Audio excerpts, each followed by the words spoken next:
Hello class, my name is Emmanuel Hargrave, and my TOK topic on real life situation is student rights.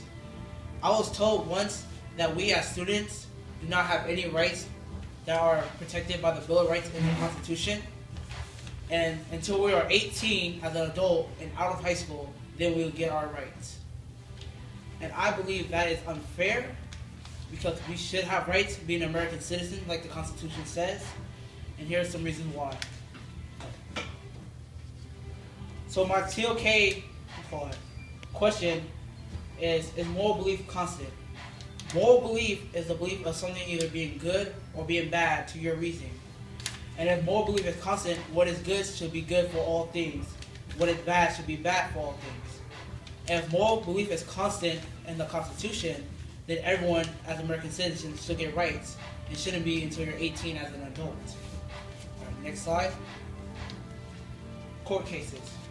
Here are a few court cases in the Supreme Court which will show student rights and how they were improvised. Case number 1, Tinker versus Des Moines. 8th grade students at Tinker Middle School, Tinker versus Des Moines was 8th grade students wearing armbands at school to protest against the Vietnam War for peace. They were told by the principal that they could not wear the armbands. So there was a lawsuit against it at the school. The Supreme Court ruled that them being told they could not wear armbands and being suspended was against the First Amendment of their rights of freedom of speech, which shows that us as students should have freedom of speech as one of our rights. And then there's Morse versus Frederick, limited student rights to hold a banner promoting drugs at a school event. During a school event at a high school, certain students hold up a sign that said "Hit Bombs for Jesus." They were all suspended for holding up a sign because they were promoting drugs at school or a school event. During the court case, they were denied the First Amendment because even though it is freedom of religion, they were said they were promoting drugs as promoting hitting a bomb, which can be equal to marijuana and other drug abuse, which is against laws in California.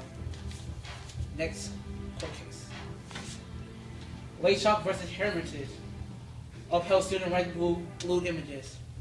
So in the Late Shop versus Hermitage case, a certain student at his own home made a fake MySpace page of his principal, reporting lewd images, sexual images of his high school principal doing things that he shouldn't be doing, of drugs and abuse to animals. In the case, he invited friends to look at it, and they were in a Spanish class. And during the court case, because the MySpace event didn't outrage throughout the school and didn't distract anything that was happening in the class itself, it was upheld for First Amendment because there was no real distraction to it. But in the same case, Tyner versus Blue Mountain, another student, same thing, made a fake MySpace page of his principal doing inappropriate things. It was held against he wasn't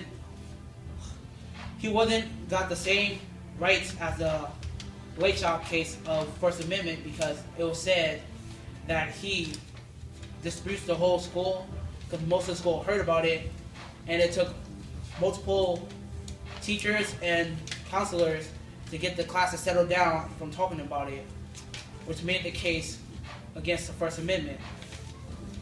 Now, how these both cases of the MySpace page and Bombs for Jesus and the Arms versus Peace for Vietnam War goes to my TOK topic is moral belief constant. In the first case, Eric, can you go back? Of Tinker versus Des Moines to wear black bands. These students were provided the First Amendment of freedom of speech. And if so, moral beliefs constant, then in the Morse versus Frederick case, they should also have been provided the First Amendment of freedom of speech if moral belief is constant. But in this case, they show it's not constant because in the Morse versus Frederick case, they were denied freedom of speech because of drug abuse or drug illusion, which made it fail. And next one. And the two similar cases of MySpace, of a principal being showed and displayed. In the first case, again, the moral belief was constant. They were held of getting the First Amendment, saying since it didn't do an outbreak throughout the school or anything, then it was his First Amendment right to do so. But since in the second case, a disagreement went down through the school, which upheld classrooms in dysfunctional ways, they were not held the First Amendment right, which show moral beliefs is not constant at all. Next, Eric, slide. Prostitution. The way moral belief is constant that can be held in prostitution is if a woman is found making money on the streets by selling her body, she can go to jail. But prostitution can be seen in multiple ways. She can be doing it on her own to make money or ends meet, or she can be held against her will. If she was sold into prostitution by slave trafficking, then it's not her choice. She either being sold can have death threats against her or her family, which leads to her pinned down to either sell her body or die or watch her family die. Prostitution, again, if moral beliefs are constant, in some cases it can be seen as a prostitute selling her body is just nasty, it's just wrong, it's immoral. But in other cases, if it was sex trafficking, them selling their body for money because they're held against their will, it can be seen as it's not their fault or it's not their personal disappointment of doing it. Next one. Next slide. Immigration. Immigration is a big issue in America today, facing toward the political debate of Donald Trump. Donald Trump claims if he was to become president, that he wants all immigrants to leave America itself, deporting them back to wherever they came from. Immigration can be seen, again, as moral belief is constant because immigrants themselves hold up to most of the jobs in America, which Donald Trump believes is wrong. But if immigration is 2/3 of America itself, and that immigrants that's made up America, we as American people were immigrants beforehand, before we came to America, stealing the land from the natives. So, as I was saying, not all immigrants come here for peace. Some do illegal things, but not all of them are doing illegal things. So in Donald Trump's case, moral belief, if it's constant, that we as American citizens who were once immigrants did good with the land, so other immigrants should be coming in.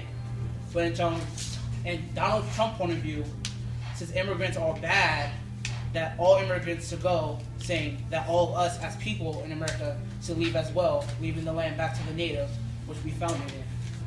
And that is the end of my presentation. Thank you for your time.